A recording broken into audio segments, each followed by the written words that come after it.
Hi, it's Glenn McQueenie, and welcome to my 25-minute podcast series, the Success Series, where we kind of help people figure out their niche markets, but also kind of collect the wisdom of those who have, lived before us. And today we have a special guest, Rob Roland. Rob, thanks for joining me.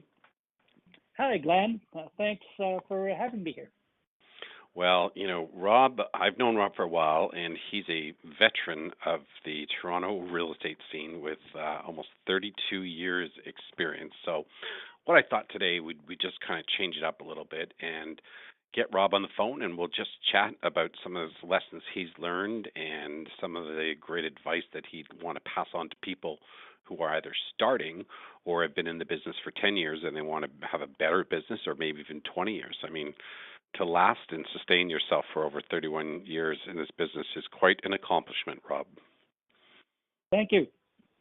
Thank you. So tell us a little bit about your journey, just where you kind of started, where most of your business was coming from, and maybe we'll just go on to like what advice you would give to some other people who want to have that longevity and be able to build some wealth through real estate. Yeah, I started back in the 80s. I'd been working in the music business in promotions and performing and writing and doing dinner theaters, and I've always thought real estate would be interesting because it was the last of the entrepreneurial, free, own your own business type of scenarios. And I decided to just jump in feet first. Became a broker within my first year, and started out with Royal LePage, and I've actually been with every company except Century 21. I have had ownership interest in my own brokerage and the current brokerage I'm with, so I've pretty well done everything in real estate. The thing that attracted me originally, and still does today, even though I'm approaching my 70th birthday this year, is that real estate is not just about sales. It's an industry and a profession that you can create your own path, be it ownership, be it teaching, be it mentoring, be it mortgage financing. I mean, some of Glenn and my best friends have become very successful mortgage brokers, or managers of offices, or really decided that real estate wasn't for them, and it helped them self-discover what they really wanted to do. So, and I can think of one lady who really decided she loved houses, and after 2 kids now has a 30-hour work week, makes a good 6-figure income, and when she's done her income, she can spend time raising her kids and going on trips with her husband. So the flexibility of the real estate industry was what really attracted me to the business. It's kind of fascinating as I listen to you, and I'm even reflecting back on my own 30 years, I guess, almost in the business, that when I talk to people entering the business, or even you've just been in a couple of years, and they're like, okay, like what's the next best thing, and what tech should I use? Is it should I go Facebook targeted ads? Should I do this? Should I door knock? Should I do all this stuff? And but maybe technology will knock us out of the business. What about Zillow? What about all these things? And when I reflect, like, I kind of think real estate's done the same way as it was done 30 years ago. Don't you think? I would totally agree. Most of my business, I still, like you, have pared down my database, but I have about 100 past clients.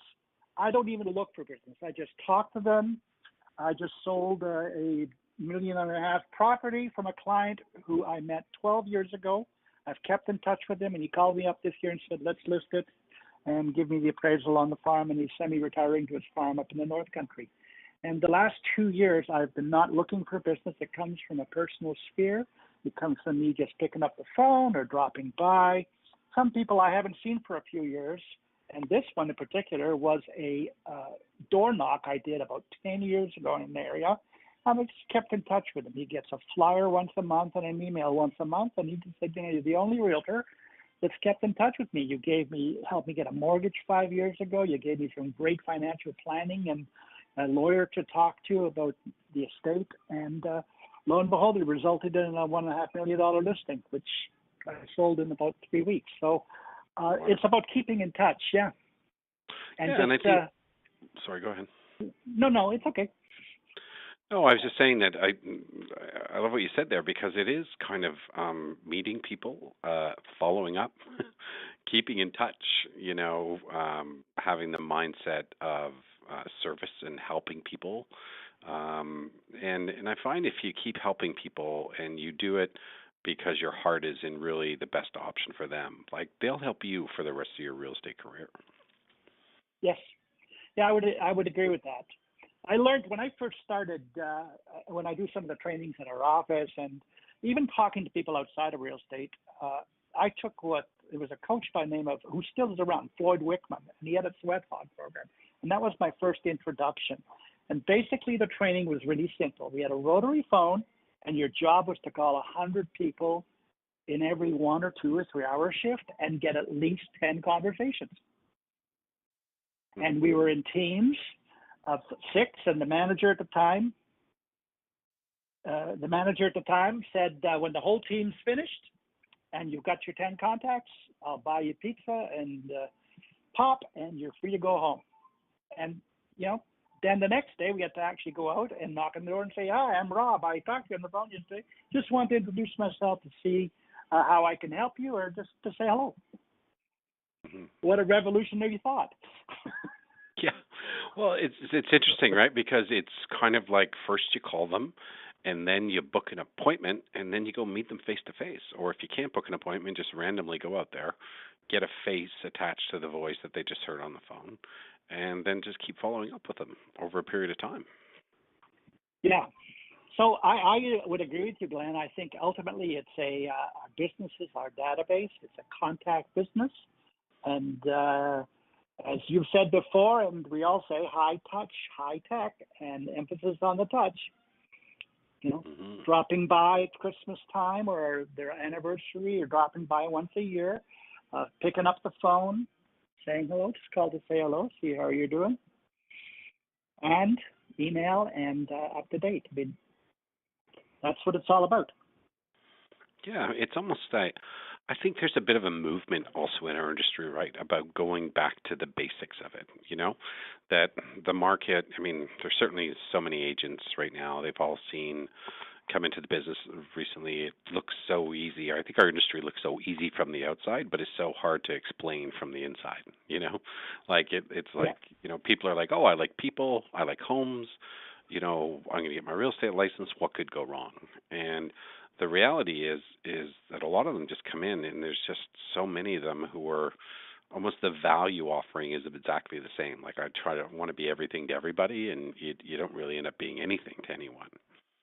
And Yes. I think the other thing I've noticed, and I'd love to hear your insights on this, is this massive short focus instead of long focus, which has kind of infected our industry right now, where people are like, if you can't close them in a day, if you can't get a commitment from them in a week, like move on to the next one. And it just, I've never seen anyone build a long-term business that way.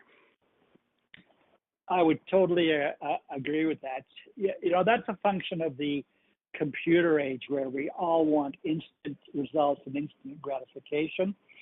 And it's kind of akin to if you have a medical issue that you're going to go on the web and Google it and then feel you've solved it. Well, we all know that if we had something that might be life-threatening, we certainly wouldn't be going to Google. We'd be going to an expert, someone who knows their stuff. If I have a little mole on my skin, I'm not going to Google it and take a picture and send it in to anyone. I'm going to go and see a skin specialist. Well, that's working in a certain niche and knowing what you need to do. And many people think real estate is simple. I have a saying that real estate's like tearing $100 bills in a shower that doesn't work.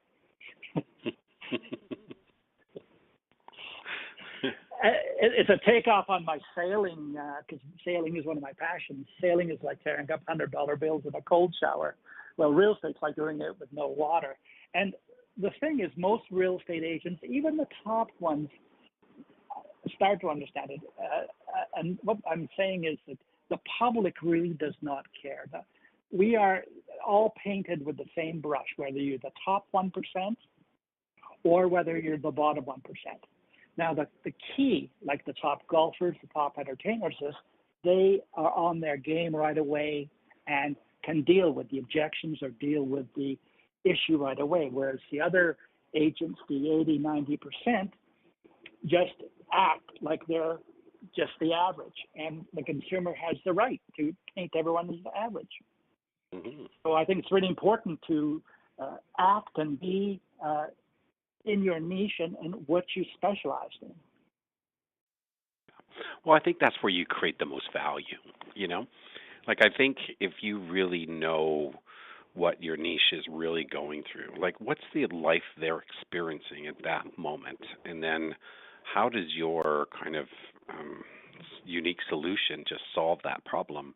Like, I think the market starts to come to you, you know, instead of this scattergun approach of everyone going like, you know, just listed, just sold, free CMA. Like, it doesn't really speak to anybody at the same level of, you know, I'm having a divorced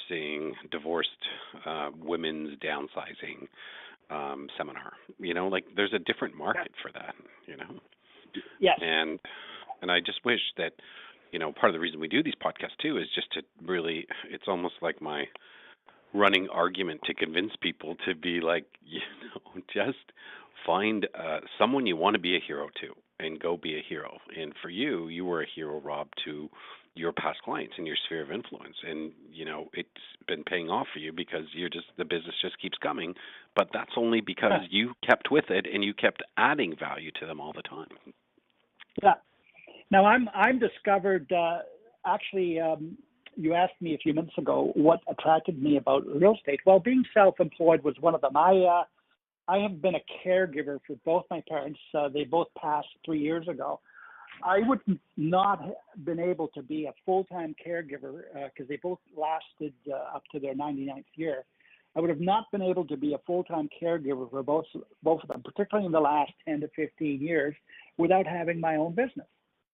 Mm-hmm. And that's probably one of the main reasons that I may not have achieved the top sales, the top echelons that I want to. I was also caregiver to my first wife, who I lost to cancer, and that was a interesting 19 months because I had my best year ever in terms of the amount of hours. I worked 2 hours a week for 19 months and made $50,000 to $80,000 because I was so focused. I just did the offers.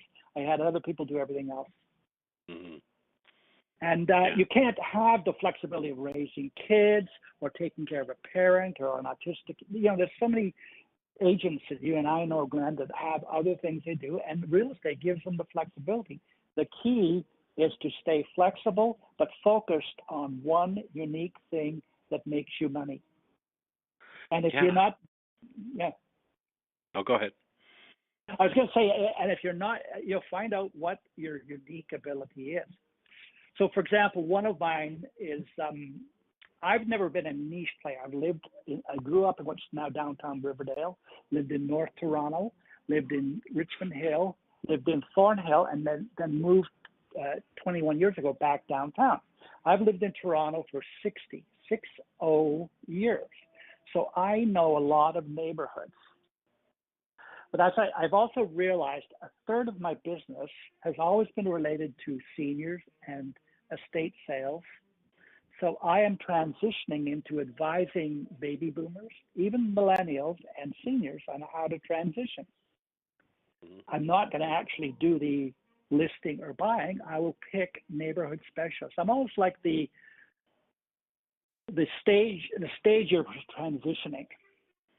You know, and I can go to any neighborhood, and you know, if I don't know the neighborhood, then I'll get more expertise from people who do. But there's very few neighborhoods I don't know because I've lived in Toronto for 6 decades.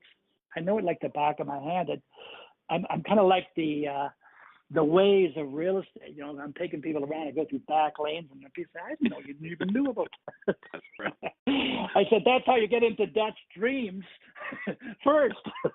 Dutch Dreams is a wonderful ice cream place up at Vaughan Road in St. Clair, just down the street. And if you take the back lane, you'd always get into the get a seat. So yeah, it's about getting a focus and finding out what you do well. And I recall doing a training at our Don Mills office.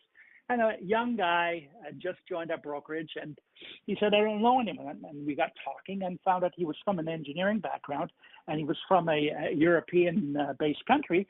He had 300 people through his religious affiliation and through his work. And I said, well, that's where you start.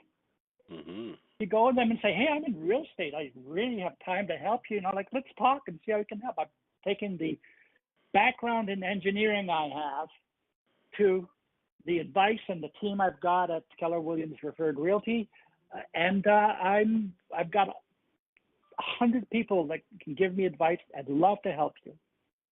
Yeah. So, Well, you so know what when I he love. saw that, yeah, go ahead. No, just finish your sentence. Sorry, I just want to jump in. No, I'm done. It's I'm done. okay.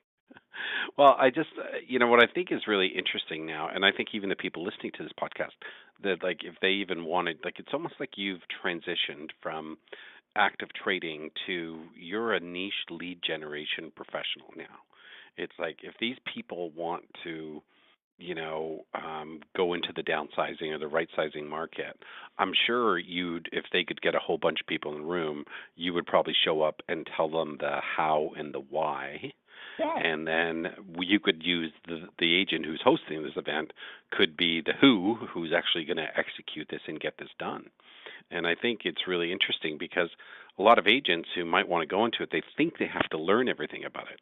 And it's not really, no, it's not how you do it. It's like, who can I get to show up at an event where I'll pack my people into who can talk about, here's the reasons, here's how you should declutter, downsize, here's the process. And I think that's a really cool niche for you too, because you've went from where you actually had a business that was almost bust proof, or I'm going to call it like illness proof in a way, that you had invested so much in it that when you had to deal with the passing of your wife or your parents, that you had the space and still the income coming in, which is the long-term focus market instead of short-term. Mm-hmm.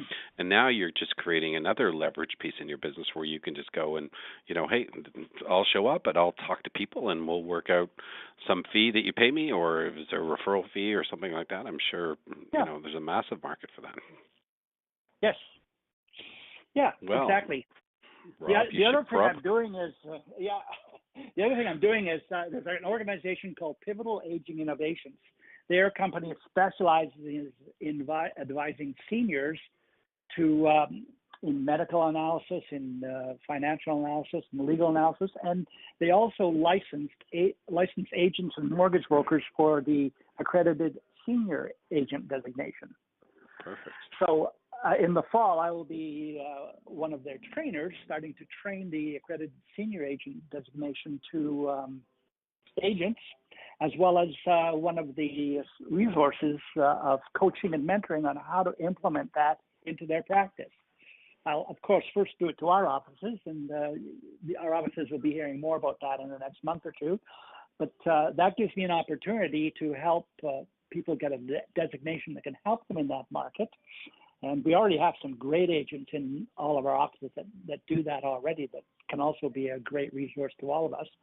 But that allows me to give back and to help train a bit. So that's about finding the niche. And it was really by accident. The story I love to tell when I'm training or meeting people is I had a tough year, as bad a personal year as you could have 3 years ago. I mentioned being a caregiver. So my dad passed in 2015 in January. I had a university friend die in June. My mom died in July of that year, and in November I had a heart attack. I mean, that's and wow. It's quite a year. That's quite a year, yeah. And I remember the cardiologist when he discharged me. He said, "I want you to go home for 2 or 3 months and just be bored, do nothing." So going into the Christmas season, that's really easy to do, as we all know. And I misunderstood the next year, which would be 2016 in the spring. I thought, okay, I could just ease back into business. So I was doing a visit to some longtime friends and clients of mine. So I dropped in, said I'm in the neighborhood, just dropped in, thought I would have a coffee. Oh, I can't have a coffee. I have to have a green tea. I'm trying to readjust my life. And I told them the story I'm telling you and the people listening. And they looked me in the eye and they said, "Rob, do you think you're being realistic to think this is like getting over the flu?" That was like a bullet. And I took the rest of that year and really got into thinking about my health, my my life, what I wanted to do, and that has led to a 2-year path, which has come to this fruition. And I'm totally committed to making sure that whether you're starting in business or you're 10 years in, as you said, 20 years in, that we're all really balanced about why we're doing this, why we're doing this real estate thing. I think you've mentioned in some of your trainings, and a lot of the trainers have used it, and that is if we're lying on our deathbed or we could see people around at our funeral, what would we remember about our lives? And it would not be the deal or the listing we didn't get. It would be the good times we've had, the friends we loved, the dogs we loved, the little things. And I encourage people to kind of look at that and say, if it's, it's not fun, if it doesn't feel right, don't do it. Take Absolutely. the day off. If you don't feel like lead generating or it doesn't work, take the day off. Take your wife for date night. Take your kid to a movie. Go out and do whatever turns your crank. This is not a business where you have to work 70, 90, 100 hours. We have a friend, Michelle, who, since we've known her, she's got the perfect balance. She works really hard, 4, 6, 8 weeks, does all kinds of business, and it takes 4, 6, 8 weeks off. And she's traveled all around the world and done all kinds of things and has investment properties all over. She probably does more now than she did when she first started, but she went into real estate realizing that if she worked hard, like many of us, and you take the downtime, it recharges your batteries. And she's really clear, like, when you work, and when you don't, you don't. And a lot of people play in the middle of that all the time. So, Rob, we just have about a minute or two left. I'm wondering if people wanted to reach out to you to even get you to come and speak and share some of your wisdom, and even, tell your story about, I mean, that 1 year that you had, and then, because a lot of people in that room will be going through that kind of stuff, and you make it really real. Like, are you open to giving them your cell phone number now or your email address so they can reach out to you? I have a website that will be geared for that. It's Rob Roland, ROBROLAND.com. Okay. And my cell phone is 647-281-3633. I'll repeat that number, 647-281-3633, or they can email me, Rob, R-O-B, at RobRoland, ROBROLAND.com. Perfect. Thank you so much, Rob, for your kind of insights in this, in our call today. It's nice to kind of hear a wily veteran story of, survival and really long-term survival in this business. And what I love the most is, like, I get the sense that you're kind of more excited and passionate about the next chapter of your life. And that's the one of service almost now, is like helping those other realtors. You've been through it all, and even helping them develop their niche with seniors or whatever, where you can fill the room, you be the guy, and then they can go run with their clients. And I think your platform, you could duplicate this in every city in North America. And it's kind of interesting. It's like your niche helps someone else's niche, and then together, you can only go so far doing your thing. They can only go so far doing their thing. But when you combine them, you can like get a 10x multiplier of business out of it. And I think that's really cool. Yes. Yeah. Wow. Well, thank you, Glenn. I appreciate being on the podcast, and we've known each other a long time. And the neat thing about our relationship is that every time we talk, you and I are so committed to learning. We get an aha, we learn something. It's like it was just yesterday. Absolutely. So thank you very much. Well, thank you, Rob. Thanks a million for joining us, Rob. Okay. Take care. Bye-bye.